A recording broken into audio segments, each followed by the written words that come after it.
होर्मुझच्या सामुद्रधुनीबाबत इराणनं दिलेल्या इशाऱ्यानंतर आता इराणनं या मार्गाने जाणाऱ्या जहाजांना आपलं लक्ष बनवायला सुरुवात केली आहे। या सामुद्रधुनीतून माल वाहतूक करणाऱ्या थायलंडमधील प्रेशियस शिपिंग कंपनीच्या कार्गो शिपचा पहिला बळी गेलाय।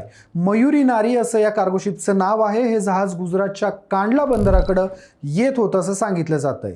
या शिपवर 23 क्रू मेंबर होते, पैकी 20 क्रू मेंबरला ओमानच्या तटरक्षक दलानं वाचवलंय, तर 3 मेंबर अद्यापही मिसिंग आहेत। याच मार्गावरून जाणाऱ्या जपानी शिपिंग कंपनी मित्सुई ओएसके लाईन्सच्या वन मॅजेस्टी नावाच्या जहाजाच्या बाबतीत देखील घातापाताची शक्यता वर्तवली जाते। या जहाजावरील अधिकृत सूत्रानुसार त्यांना कुठल्याशा अज्ञात गोष्टीने टक्कर दिली, ज्यामुळे जहाजाला 10 सेंटीमीटरचं छिद्र पडलंय असं सांगण्यात येतंय।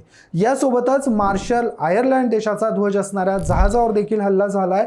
एकंदरीतच इराणनं आपल्या मालकीच्या समुद्री मार्गाबाबत दिलेल्या इशाऱ्याची गंभीर दखल घ्या असं जगाला या माध्यमातून सूचित केलंय असं म्हणता येईल।